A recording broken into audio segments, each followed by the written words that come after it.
Very very good morning सभी को। कैसे हैं आप लोग? उम्मीद है बेहतर होंगे, अच्छे होंगे, स्वस्थ होंगे। बिल्कुल एकदम बढ़िया है, फिट है। तो आज की क्लास हम लोग एक नया टॉपिक से शुरुआत करने वाले हैं और वो है सेल बायोलॉजी। आज हम लोग सेल बायोलॉजी पढ़ने वाले हैं। तो चलिए शुरुआत करते हैं आज के क्लास की। ठीक है, शुरू किया जाए। Cell biology. Good morning, good morning. एकदम बढ़िया है भाई हम। हाँ, ये रिस्पांस नहीं कर रहा है। एक मिनट, बोर्ड अभी रिस्पांस नहीं कर रहा है। बस विद इन सेकेंड हमें दीजिए। ओके।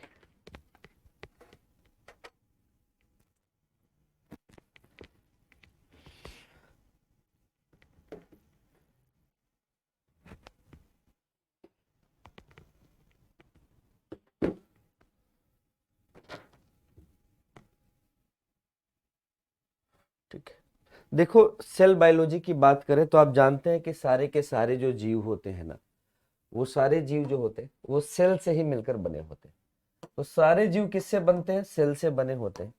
और अगर हम बात करें एक, हाँ बिल्कुल, कि सेल बायोलॉजी क्या है, तो सेल कोशिका के बारे में है कि एक कोशिका के अंदर क्या चीज होती है, या माइटोकॉन्ड्रिया, साइटोप्लाज्म, क्रोमोसोम, इन सभी के बारे में हमको यहाँ से पढ़ना है। ठीक है, और एक बहुत ही मजेदार और बहुत ही इंपॉर्टेंट टॉपिक है।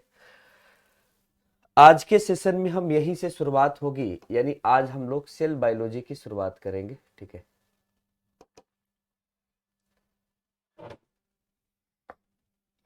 हाँ बिल्कुल। और आइए, हम आज की क्लास की शुरुआत हम यहीं से करते हैं, सेल बायोलॉजी से ही करते हैं। ठीक है, अब देखिए यहां पर क्या करेंगे हम लोग। सेल बायोलॉजी से शुरुआत करेंगे तो सबसे पहले हम लोग कुछ बातें करेंगे। वो बातें पहले जो लिखा है उसमें देखते चलिए और यहीं से शुरुआत करते हैं। विज्ञान की वह शाखा जिसके अंतर्गत समस्त सजीवों या जीवधारियों का अध्ययन किया जाता है। विज्ञान क्या है? एक ऐसी शाखा है जिसके अंदर आप जीवों का अध्ययन करते हैं। और लिखा है कि बायोलॉजी शब्द बहुत बाद में आता है। कोशिका की खोज पहले हो जाती है, बाकी चीजों की खोज पहले हो जाती है। लेकिन लिखा हुआ है कि बायोलॉजी शब्द जो है, या बायोलॉजी शब्द का प्रयोग जो है, सबसे पहले किसने किया है? तो 1801 में लैमार्क ने किया है। बायोलॉजी शब्द का, हाँ गुड मॉर्निंग सभी को। सबसे पहले, हाँ, 1801 में किसने किया है? लैमार्क ने किया है। लैमार्क, ठीक ना, फ्रांस के रहने वाले थे। और साथ में एक और वैज्ञानिक थे, ट्रेवीरेनस। इन्होंने सबसे पहले बायोलॉजी शब्द का इस्तेमाल किया था। इंपॉर्टेंट पॉइंट बनता है, इसको याद रखिएगा। दूसरी बात, यहां पर आप देखते हैं कि विज्ञान जो है, यहां पर अगर हम कहें तो विज्ञान की दो शाखा होती है। सभी को मालूम होगा विज्ञान की कितनी शाखा होती है? दो। मुख्य शाखा की बात करते हैं, आजकल तो बहुत सारी हो गई हैं। सूक्ष्म विज्ञान, माइक्रोबायोलॉजी से लेकर बायोकेमिस्ट्री से लेकर, ठीक है। अब यहां पर देखिएगा, विज्ञान की एक शाखा को हम कहते हैं जंतु विज्ञान। नाम सुना है क्या आपने? जंतु विज्ञान। बहुत सारे लोग बीएससी किए हुए भी हो सकते हैं। और दूसरा हो सकता है वनस्पति विज्ञान, के बारे में आपको जानकारी हो। तो जंतु विज्ञान और वनस्पति विज्ञान, नाम सुना है ना? विज्ञान की ये दो शाखाएं हैं। जंतु विज्ञान को हम जूलॉजी कहते हैं और वनस्पति विज्ञान को हम, हाँ, बोटनी। यहां पर विज्ञान जो है साइंस के नाम से जाना जाएगा। ये आपका साइंस है।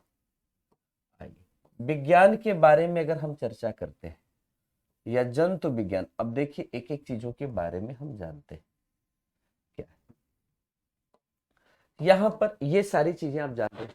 ये क्या है? विज्ञान क्या है? जीवधारियों का अध्ययन है, जीवों का अध्ययन है। जीवों का अध्ययन या सजीवों का अध्ययन, आप समझिए। वो पेड़ हो, पौधा हो, प्लांट हो, कोई भी जीव हो। Study of living.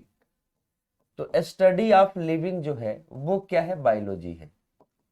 तो बायोलॉजी में हम केवल लिविंग का अध्ययन करते हैं। ठीक ना, साइंस नहीं, यहाँ पे बायोलॉजी लिखना है, सॉरी, बायोलॉजी लिखना। बायोलॉजी, जीव विज्ञान, जीव विज्ञान। तो जीव विज्ञान का क्या काम है? हाँ, study of living, study of living.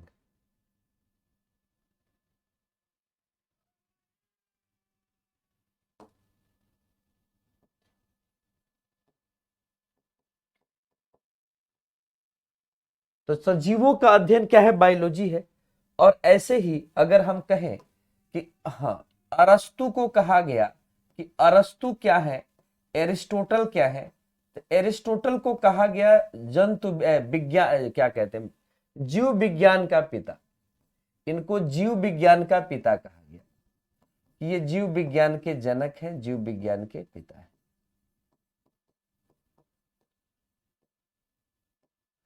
तो एरिस्टोटल क्या बने? जीव विज्ञान के जनक।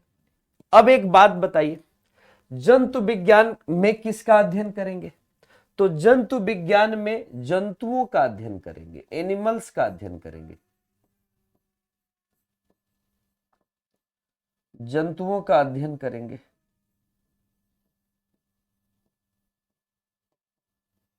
Study of animals.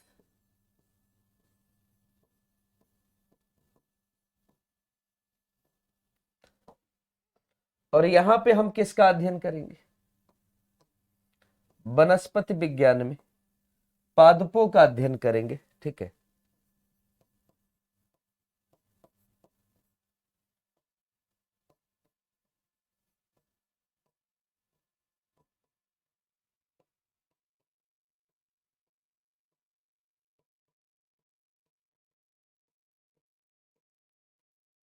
पादपों का अध्ययन करेंगे। तो यहाँ पे वनस्पति विज्ञान में हम पादपों का अध्ययन करते हैं और जूलॉजी में, जंतु विज्ञान में हम जंतुओं का अध्ययन करते हैं। कहेंगे ठीक है सर, ये तो बात समझ में आ गई। ठीक है, अब बात समझिएगा, दोनों में जनक बनाए गए। बनक मतलब वनस्पति विज्ञान के बारे में किताब थी, थियोफ्रिस्टस ने हिस्टोरिया प्लेंटेरम नाम की किताब लिखी थी।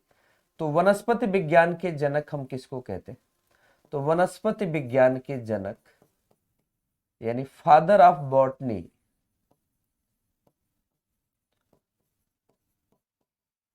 फादर ऑफ बॉटनी किसको कहते हैं हम? तो फादर ऑफ बॉटनी हम थियोफ्रिस्टस को कहते हैं।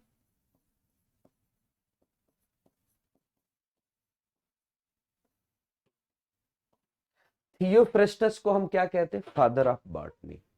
और ऐसे ही जंतु विज्ञान के जनक के बारे में अगर हम कहें तो यहाँ पे हम अरस्तु को ही लेते हैं। ठीक ना, फादर ऑफ जूलॉजी हम अरस्तु को ही लेते हैं।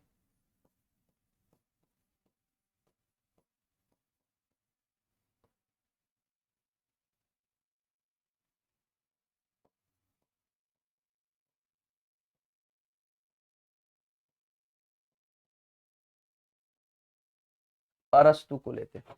तो फादर ऑफ जूलॉजी अरस्तु हो गए, फादर ऑफ जीव विज्ञान भी अरस्तु हो गए, और ये थियोफ्रिस्टस हो गए।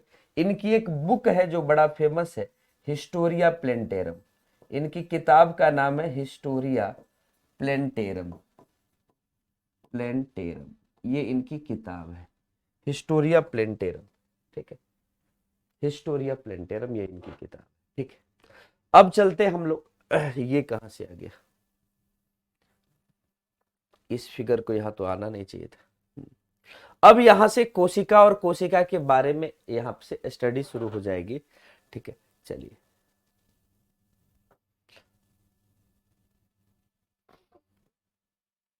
अब यहां पे टाइमलाइन देख लेते हैं कैसे क्या कहानी होती है। ठीक है,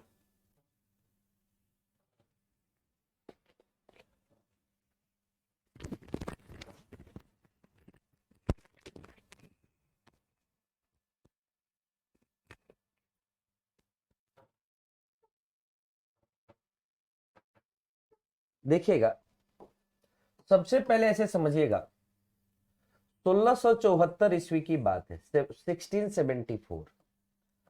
1674 ईस्वी में एक वैज्ञानिक हुए जिनका नाम था रॉबर्ट हुक। याद रखिएगा सभी लोग, क्या नाम है इनका? Robert Hooke. रॉबर्ट हुक साहब ने कोशिका की खोज की, किस सन में की? तो रॉबर्ट हुक ने कोशिका की खोज जो की थी, discovery of cell,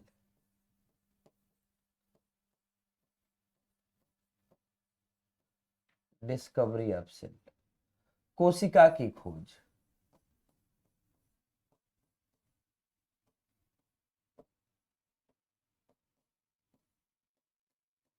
discovery of cell, कोशिका की खोज कब की थी? तो 1665 ईस्वी में। अरे सॉरी, यहाँ पे एक मिस्टेक हुआ है, डेटा डेटा का मिस्टेक यहाँ पर हुआ है। 1665 ईस्वी में ये कहानी है, हम के 1674 ईस्वी भी कहां से आ गया? तो रॉबर्ट हुक ने 1665 ईस्वी में किसकी खोज की थी? आपके पास कोशिका की खोज की थी, डिस्कवरी ऑफ सेल। कब की थी? 1665 ईस्वी में। अब एक बात समझिएगा, सबसे बड़ी बात यह आती है कि इस बारे में सबसे पहले जो रॉबर्ट हुक साहब थे, इन्होंने एक किताब है माइक्रोग्राफिया, इसके बारे में इन्होंने एक किताब लिखी थी, एक बुक लिखी है। उस बुक का नाम था माइक्रोग्राफिया। माइक्रोग्राफिया, इसी में इसका जिक्र करते हैं। माइक्रोग्राफिया के अंदर, माइक्रोग्राफिया इनकी एक किताब है।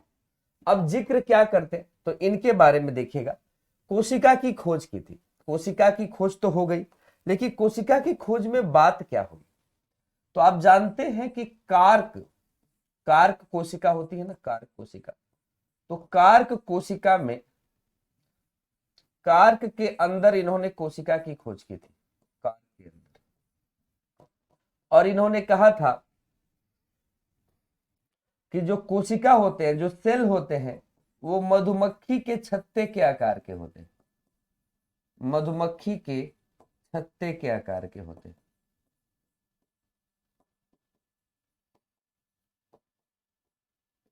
तो कोशिका किस आकार के होते हैं? मधुमक्खी के छत्ते के आकार के। ध्यान दीजिएगा, तो पूछा है कार्क के अंदर मधुमक्खी के छत्ते के आकार के क्या होते हैं? सेल होते हैं। तो रॉबर्ट हुक ने कोशिका की खोज की, और वो भी कार्क के अंदर, जो उन्होंने कहा कि जो सेल होते हैं मधुमक्खी के छत्ते के आकार के होते हैं। अब यहां पर एक बात आती है कि जो डिस्कवरी हुई थी, जो कोशिका की खोज हुई थी, वो जीवित नहीं थी, वो मृत कोशिका थी। इन्होंने किस कोशिका की खोज की थी? मृत कोशिका की खोज की थी, डेड सेल की खोज की थी। ठीक है, ठीक है। इन्होंने जिसके, हाँ, सेल की खोज की थी वो डेड सेल है, डेड सेल की खोज की थी, मृत कोशिका की। तो 1674 ईस्वी में बायोलॉजी पूरा डीपली पढ़ाना होगा, 12 जैसा पढ़ना होगा, 12 जैसा है। 12 की क्लास थोड़े है, कंपटीशन की क्लास है।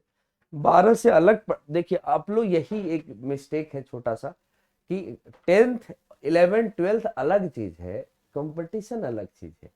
कंपटीशन का अप्रोच अलग चीज है। हाँ बिल्कुल, ठीक है।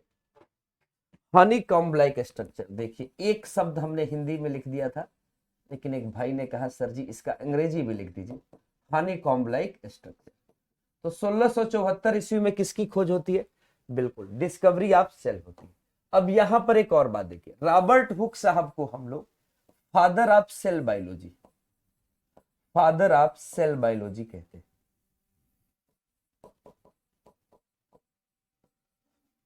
हाँ, कोशिका विज्ञान के जनक। कोशिका विज्ञान क्या है? कोशिका का अध्ययन है, कोशिका विज्ञान के जनक। और आप जानते भी है कोशिका क्या होती है? क्रियात्मक और संरचनात्मक इकाई होती है। ठीक है, ओके, चलिए। अच्छा एक बात समझिए, कुछ लोगों से मुझे बहुत ज्यादा नफरत हो जाती है जब कोई मेरे सब्जेक्ट को बकवास कहता है। ठीक है, प्लीज हाथ जोड़ के रिक्वेस्ट कर रहे हैं, यहां से निकल जाइए आप लोग। जिनको बायोलॉजी बिल्कुल नहीं पसंद है, ना आए, एकदम ना आए क्लास में, कोई जरूरत नहीं है मुझे आपकी।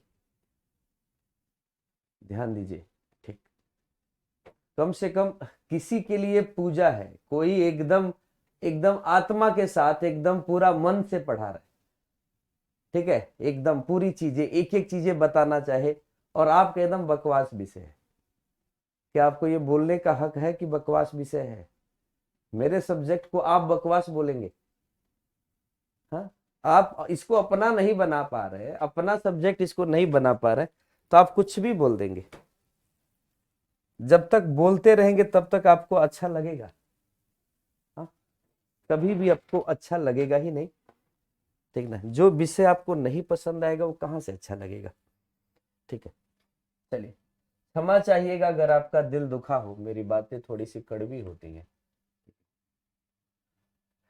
ऐसा कभी नहीं होता कि हर कड़वी बात जो होती है सही होती है, लेकिन आज 1674 ईस्वी में एक वैज्ञानिक है जिनका नाम था एंटनी वान लीवेनहॉक। वैज्ञानिक का नाम क्या था? बोलिए सभी लोग, एंटनी वान लीवेनहॉक। ठीक है,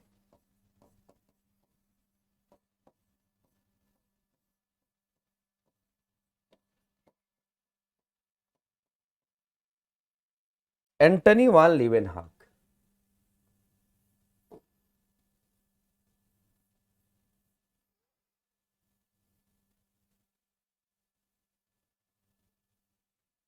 ठीक है, अब यहां देखिएगा, इन्होंने जीवित कोशिका की खोज की।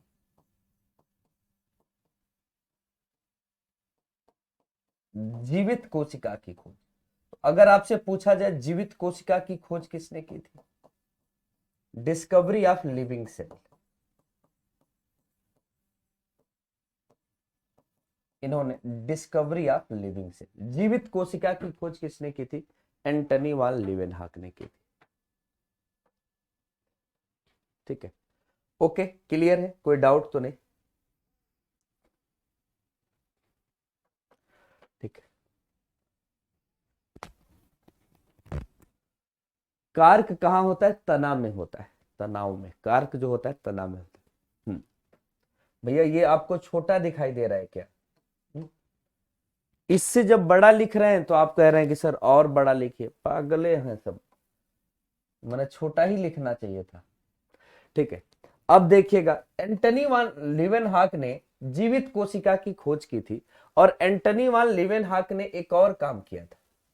एंटनी वान लीवेनहॉक ने जीवाणु की भी खोज की थी। जीवाणु की भी खोज की थी, इन्होंने जीवाणु की भी खोज की थी। कहां से इसको लिखा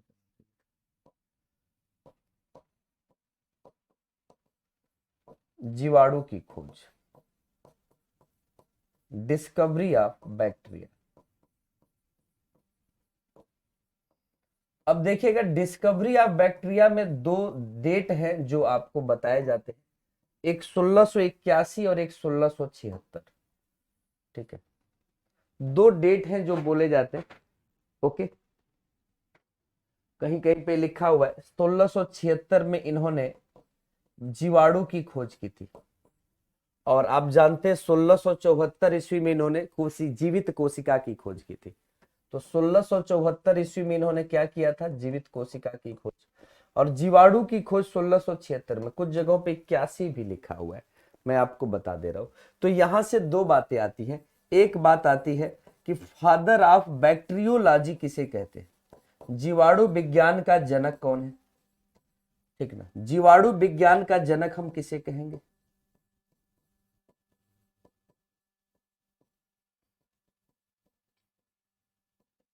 तो जीवाणु विज्ञान का जनक हम किसे कहेंगे भाई? तो जीवाणु विज्ञान का जनक हम एंटनी वान लीवेनहॉक को कहेंगे।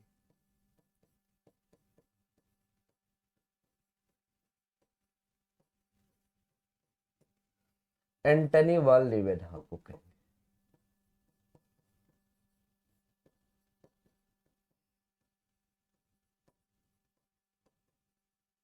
एंटनी वान लीवेनहॉक को क्या कहेंगे? जीवाणु विज्ञान के जनक। ओके, कोई डाउट तो नहीं है? हाँ, जीवाणु विज्ञान के जनक, माइक्रोबायोलॉजी के भी जनक आप इनको मान सकते हैं। ठीक है, ठीक, 1676। तो ये क्वेश्चन, अब ये बिहार पुलिस का क्वेश्चन रहा है, 1674 ईस्वी की कहानी। ठीक है, आगे चलते हैं हम लोग। 1831 ईस्वी आता है, बहुत दिनों के बाद, काफी समय बीत जाता है, कोशिका के अंदर कोई देख नहीं पाता है। कोशिका के अंदर देखने का काम एक वैज्ञानिक करते हैं जिनका नाम है रॉबर्ट ब्राउन। 1831 ईस्वी का समय है। आप सभी लोग का जन्म हो चुका होगा, आप लोग बहुत पुराने लोग हैं। क्या होगा, रॉबर्ट ब्राउन जो थे एक वैज्ञानिक हुए जिनका नाम है रॉबर्ट ब्राउन। तो रॉबर्ट ब्राउन ने कोशिका में केंद्रक की खोज की। इन्होंने किसकी खोज की? इन्होंने कोशिका में केंद्रक की खोज की।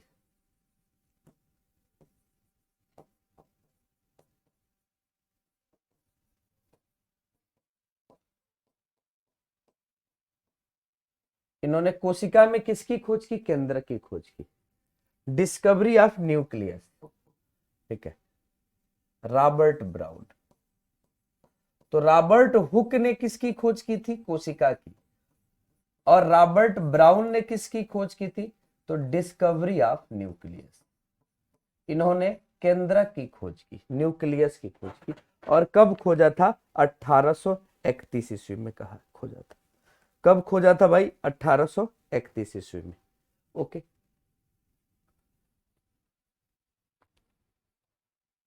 चेचक की खोज की, बस करो हम। हाँ, अच्छा, रॉबर्ट ब्राउन ने। अब एक और आगे देखिएगा, यहां पर एक और बात आती है कि एक वैज्ञानिक हुए जिनका नाम है डुजार्डिन। क्या नाम है? डुजार्डिन। डुजार्डिन नहीं, परकिंजे। परकिंजे के बारे में कुछ बातें बताते हैं, ठीक है। यहाँ पे यही है, दूसरा यहाँ पे जगह थोड़ा कम पड़ जाएगा। अब देखिएगा, एक जीव द्रव्य होता है। जीव द्रव्य क्या होता है हम लोग जानेंगे। जीव द्रव्य प्रोटोप्लाज्म। प्रोटोप्लाज्म,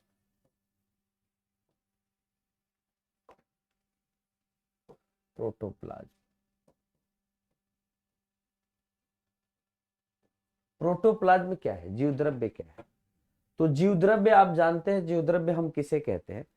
अगर ऐसी कोई भी कोशिका जिसके पास कोशिका भित्ति ना हो, कोई भी कोशिका जिसके पास कोशिका भित्ति ना हो, ध्यान दीजिएगा।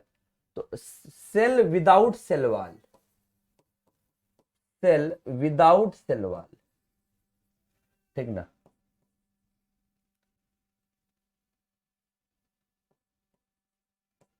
इसमें क्या है भाई? कोशिका जिसमें कोशिका भित्ति ना हो।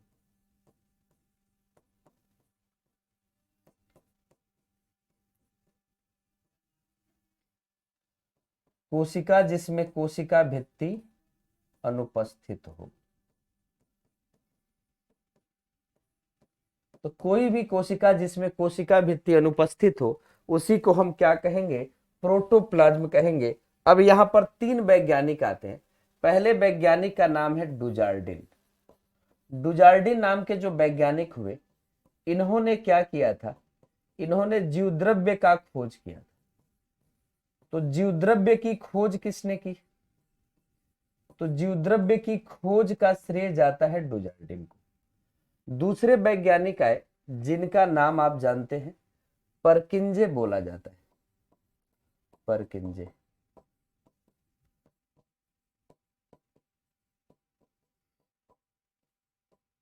और इसको हम कहते हैं, इन्होंने जीवद्रव्य का नाम दिया।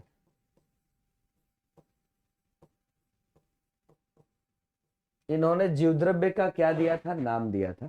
और तीसरे वैज्ञानिक जो है जिनको हक्सले कहा गया, हक्सले, इन्होंने क्या कहा? जीवद्रव्य को जीवन का आधार कहा। जीवन का आधार है। ये सब वो सवाल हैं जो बहुत ही महत्वपूर्ण है। देखो, ये सारी चीजें अंदर पीपीटी में दी हुई हैं, बट हम लिख के पढ़ा दे रहे हैं, आगे चल के बस टिक कर देंगे, ठीक ना। बेसिस ऑफ लाइफ कहा गया, लिख के पढ़ाए ना कि पीपीटी से पढ़ा दे, आप जैसा बताइएगा वैसा कर देंगे। नेम क्वाइंड बाई,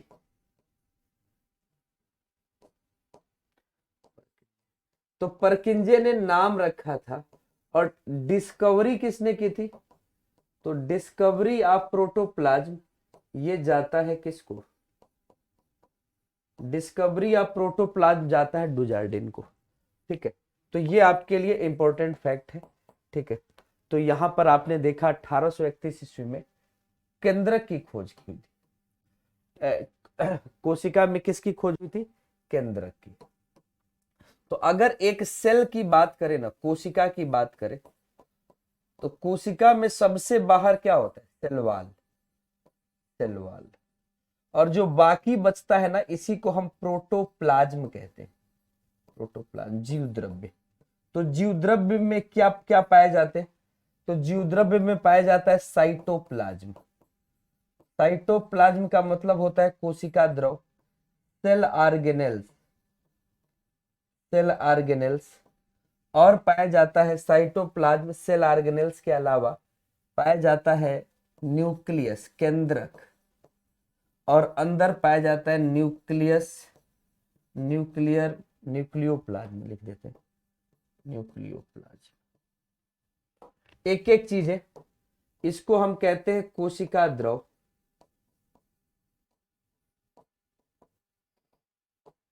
इसको हम कहेंगे कोशिकांग,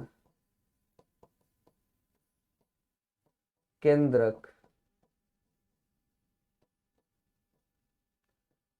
केंद्रक द्रव, केंद्रक द्रव, ये हो गया।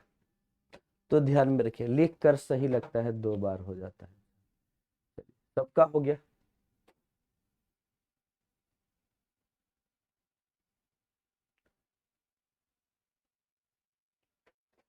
अच्छा, पेन का साइज पतला कर ले, ठीक है भाई। ये वाला यार कलम से लिखने में मजा आता है यार, हमको क्या बताए, लेकिन तुम लोग को नहीं पसंद है तो अलग ही लिखेंगे, दूसरे डिजाइन से लिखेंगे। चलो ठीक है, आगे चले, आगे चले ना।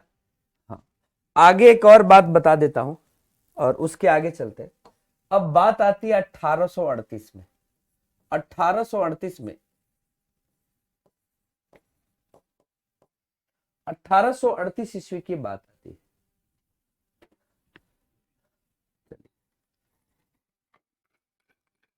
आज चाय वाय कौन पिला रहा है हमको आज?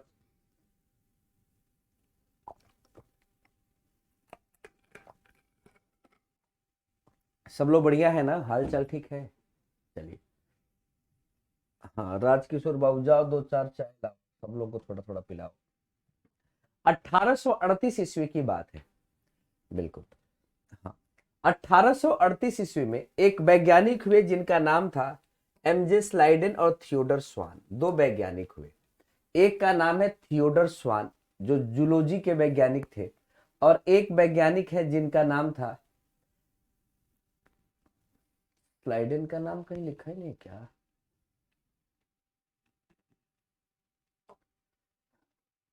चलो लिखा होगा। एक वैज्ञानिक है जिनका नाम है मेथाइयस,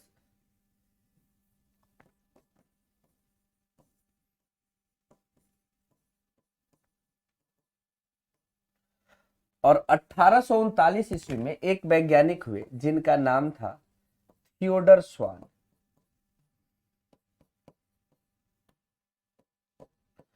थियोडर स्वान,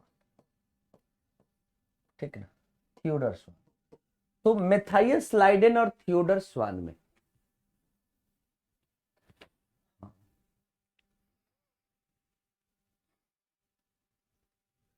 अब देखिएगा, बिल्कुल यहां पर मेथाइयस स्लाइडेन है और ये थियोडर स्वान है। दोनों के बारे में एक एक बात समझिएगा। जो मेथाइयस स्लाइडेन है ना, वो बॉटनिस्ट थे, वनस्पति विज्ञान के जनक थे, वनस्पति के बारे में जानते थे। और इन्होंने कहा था कि सभी कोशिकाएं जो होती हैं, सभी कोशिकाएं वो किससे बनी होती हैं? सभी कोशिकाएं वो प्लांट से मिलकर बनी होती हैं। किससे बनी होती है? प्लांट से मिलकर बनी होती है। ओके, चलिए। तो सभी कोशिकाएं प्लांट से मिलकर, सॉरी मैं कुछ और बोल दिया। स्लाइडेन ने क्या कहा था? स्लाइडेन ने कहा था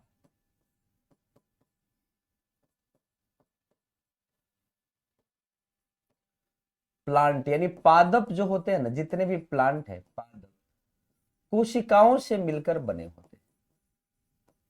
जो प्लांट है वो किससे मिलकर बने होते हैं? कोशिकाओं से मिलकर बने होते से मिलकर बने होते हैं।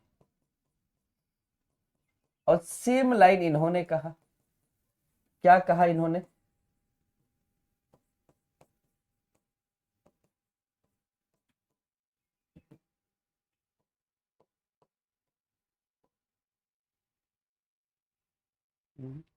इसका प्रॉपर शब्द देख लेने दीजिए क्या है।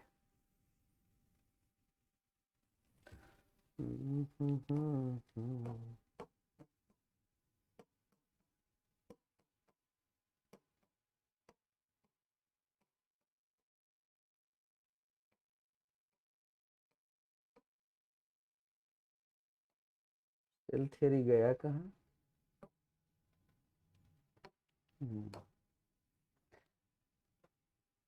अच्छा, प्रॉपर शब्द क्या था कि द सेल।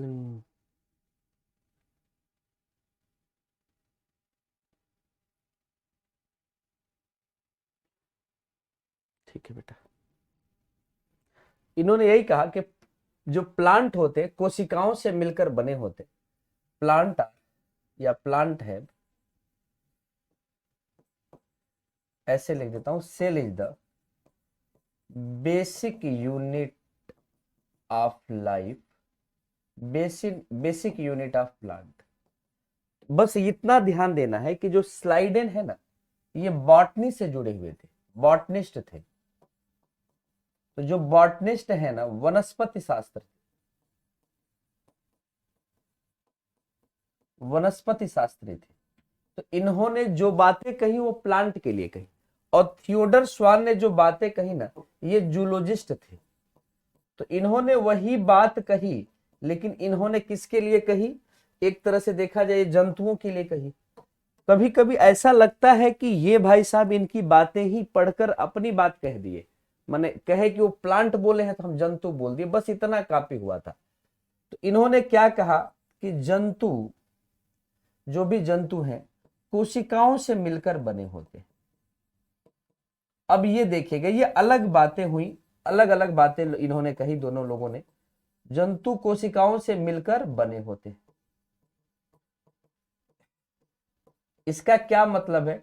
यानी यहां पर भी cell is the basic unit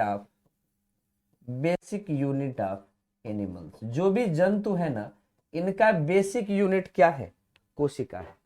अब यहां से एक बात आती है सेल थियरी की, कोशिका सिद्धांत की बात आती है, सेल थियरी की बात आती है, सेल थियरी।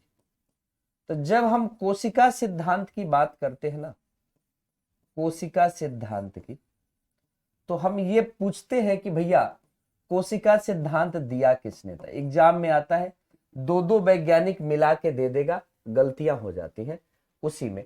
तो कोशिका सिद्धांत आपको ध्यान पे रखना है, किसने दिया था? स्लाइडेन और स्वान ने, पूरा नाम वहां पे दिया हुआ है, स्लाइडेन और स्वान। तो कोशिका सिद्धांत किसने दिया था? मैथाइयस स्लाइडेन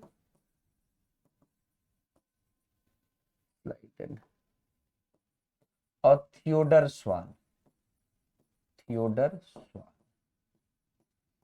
ठीक है। अब देखिएगा, हाँ, अब ये कब दिया था? ये कोशिका सिद्धांत आपको कब मिला है? ये कोशिका सिद्धांत आपको मिला है 1838 1839 ईस्वी में। कोई पूछे कोशिका सिद्धांत कब दिया गया था? 1838 1839 में। कोशिका सिद्धांत की दो ही मुख्य बातें थी।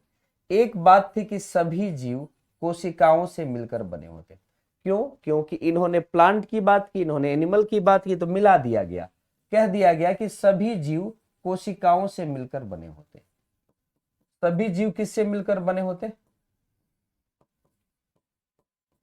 सभी जीव कोशिकाओं से मिलकर बने होते। तो यहां पर यह बात आ गई कि ऑल लिविंग्स आर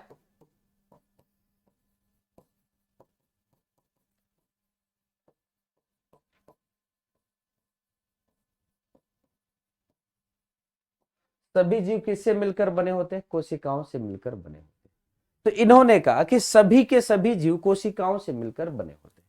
और इन्होंने दूसरी बात कही गई कि जो कोशिका होती है ना, कोशिका, कोशिका क्या होती है?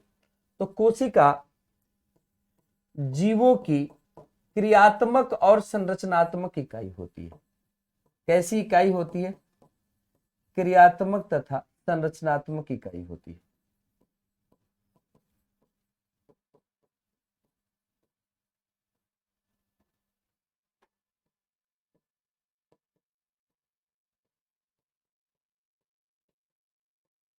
कहते हैं सेल इज द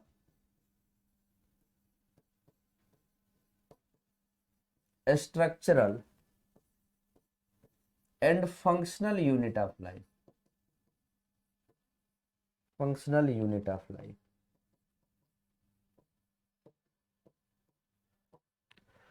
तो कोशिका जो होती है ना, ये कैसी इकाई होती है? क्रियात्मक और संरचनात्मक। स्ट्रक्चरल यूनिट है और फंक्शनल यूनिट, क्रियात्मक और संरचनात्मक इकाई।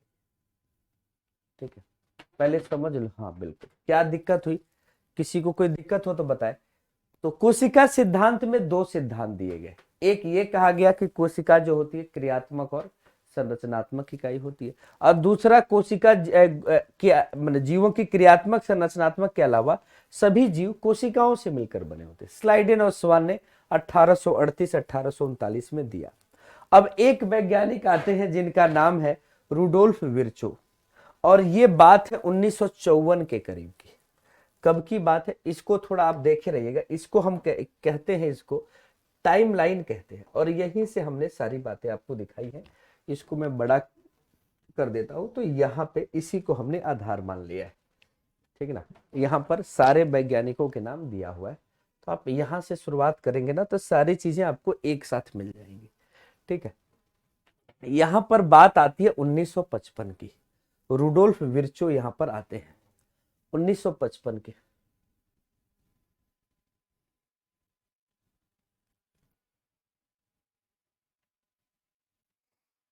ठीक है, ओके, चलिए अब बात करते हैं हम रूडोल्फ विर्चो की। 1955 में नहीं यार, इतना एडवांस समय था।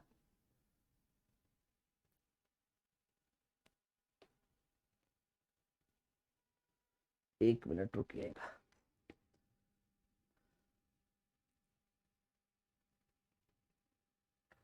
1855 होना चाहिए था। यहाँ पे एक मिस्टेक हुआ है दोस्त। इस जो टाइमलाइन दिया हुआ है ना, इस टाइमलाइन में मिस्टेक है, इसको मैं सही कर देता हूँ। यहाँ पे आप जब इसको नोट करिएगा ना, तो इसको 1855 लिखिएगा, 1855। ठीक है, बाकी चीजें यहाँ पर सही लिखी हुई है। ओके, 1855 कर दीजिएगा, क्योंकि 1955 में तो भारत आजाद हो गया है, आजाद हो चुका था। अब देखिएगा, एक वैज्ञानिक आते हैं 1854-1855 में। नाम है इनका रूडोल्फ विर्चो। क्या नाम है इनका? Rudolph Virchow. नाम थोड़ा ठीक से ही लिखा जाए, रूडोल्फ विर्चो। अब ये जो रूडोल्फ विर्चो है ना,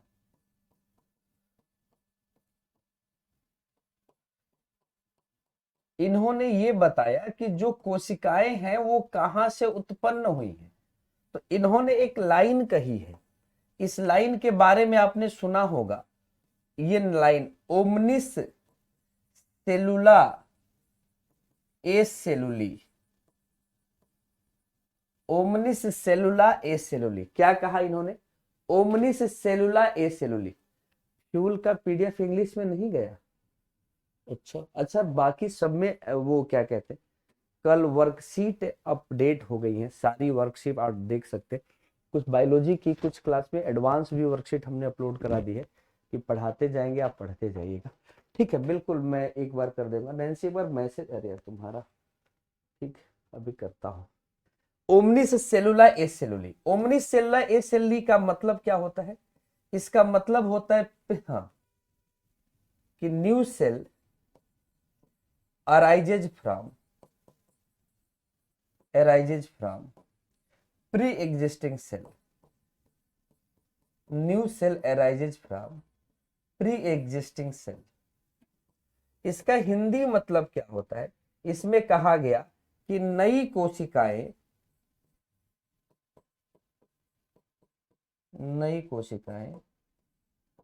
पूर्ववर्ती कोशिकाओं से निर्मित होती है।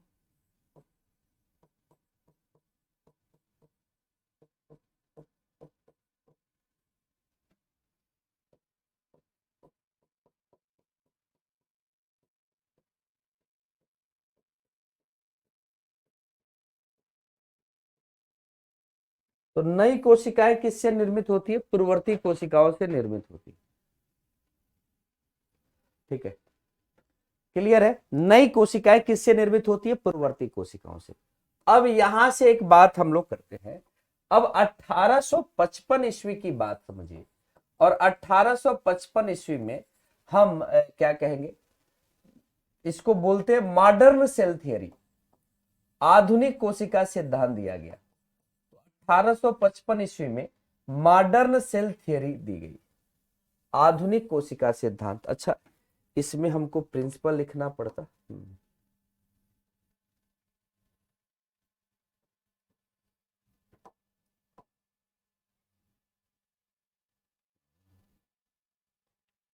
यहां देखिएगा, 1855 ईस्वी में मॉडर्न सेल थियरी दी गई, आधुनिक कोशिका सिद्धांत। क्या दिया गया? आधुनिक कोशिका सिद्धांत। कब दिया गया? 1855 ईस्वी में। तो ये 1855 ईस्वी की कहानी है, आधुनिक कोशिका सिद्धांत दिया जाता है।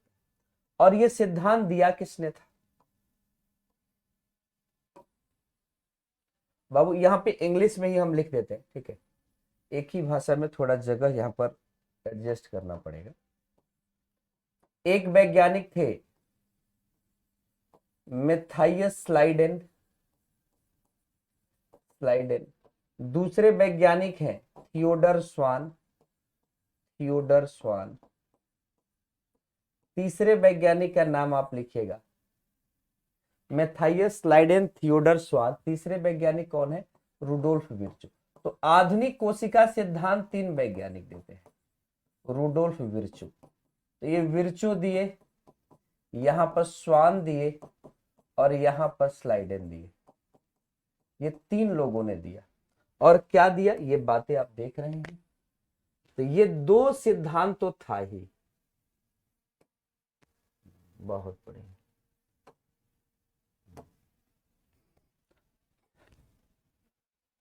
तीसरी बात आपको पता ही है कि न्यू सेल एराइजेज फ्रॉम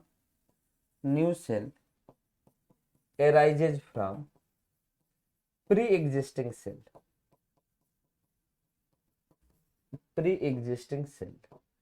नई कोशिका पूर्ववर्ती, हाँ, नई कोशिका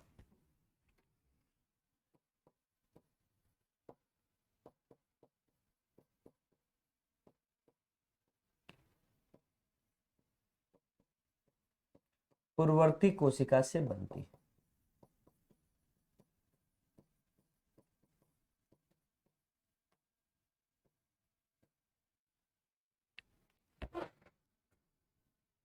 नई कोशिका पूर्ववर्ती, अरे भैया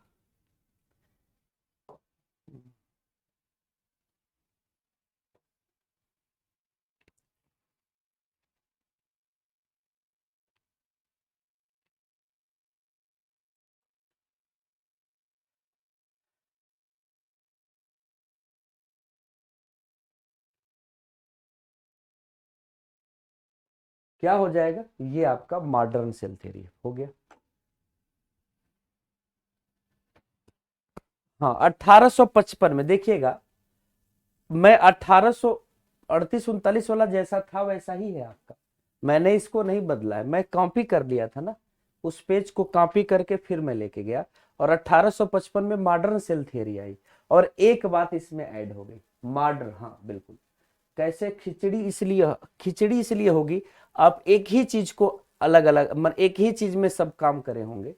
आप देखिए, इतना आसान तरीके से लिखा गया। रॉबर्ट हुक ने 1665 ईस्वी में कोशिका की खोज की, मृत कोशिका की। आप सीधा देख रहे हैं हनीकॉम्ब लाइक स्ट्रक्चर, कहां से खिचड़ी होगा? 1674 ईस्वी में जीवाणु की खोज होती है, जीवित कोशिका की खोज होती है। इन्हीं को जीवाणु विज्ञान का जनक कहते हैं। जीवद्रव्य की खोज के बारे में बात होती है। इधर रॉबर्ट ब्राउन ने कोशिका में केंद्र की खोज की।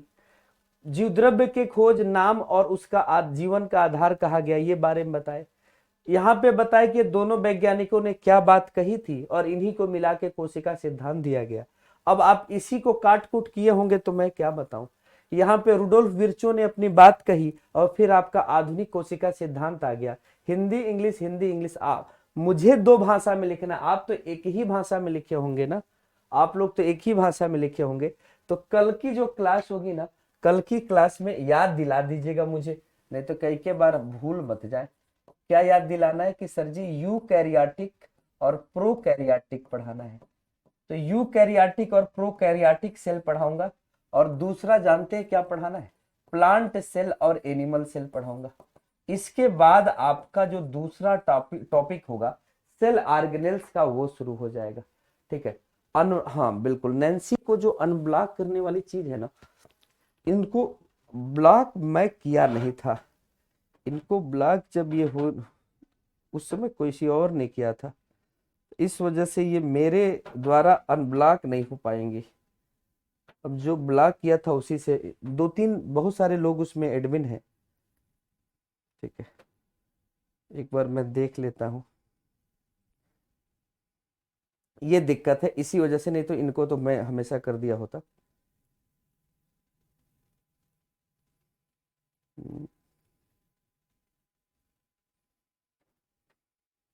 एक मिनट।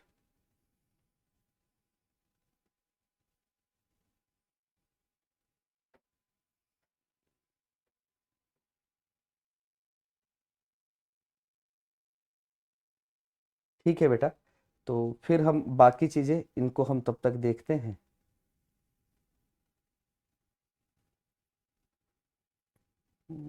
चलिए ठीक, फिर मिलते हैं हम लोग। ठीक, सभी को जय हिंद। हाँ सर जी, लिखने से ज्यादा लेक्चर दिया करिए, जल्दी याद हो जाता है। अच्छा, ओके, ठीक है। और भी कोई सजेशन हो? सर मेरे एएलपी में साइंस की एक भी वर्कशीट नहीं है, विद्यानंद कुमार जी कह रहे हैं। कब का चेक किए हैं भैया, आज चेक किए हैं क्या आप विद्यानंद जी? हाँ, एमडी क्लासेस में भी एक बार देख लेता हूँ। आरपीएफ बता रहे हैं ना, आरपीएफ में देख लेता हूँ।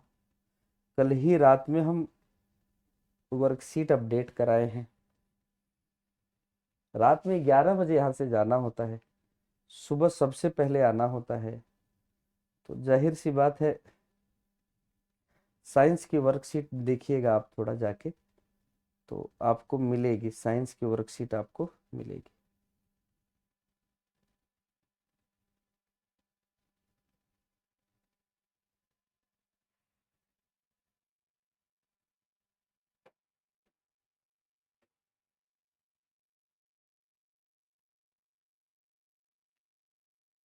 ठीक है, कोई दिक्कत तो नहीं है?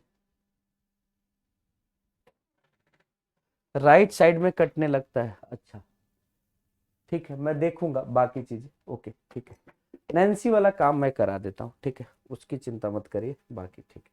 तो चलिए इसी के साथ आज के सेशन को समाप्त करते हैं। और कोई सजेशन कोई बात हो, देखिए हर क्लास में हमने वर्कशीट अपलोड करा दी है, तो आप क्वेश्चन करते रहिएगा। ठीक है, 8 AM।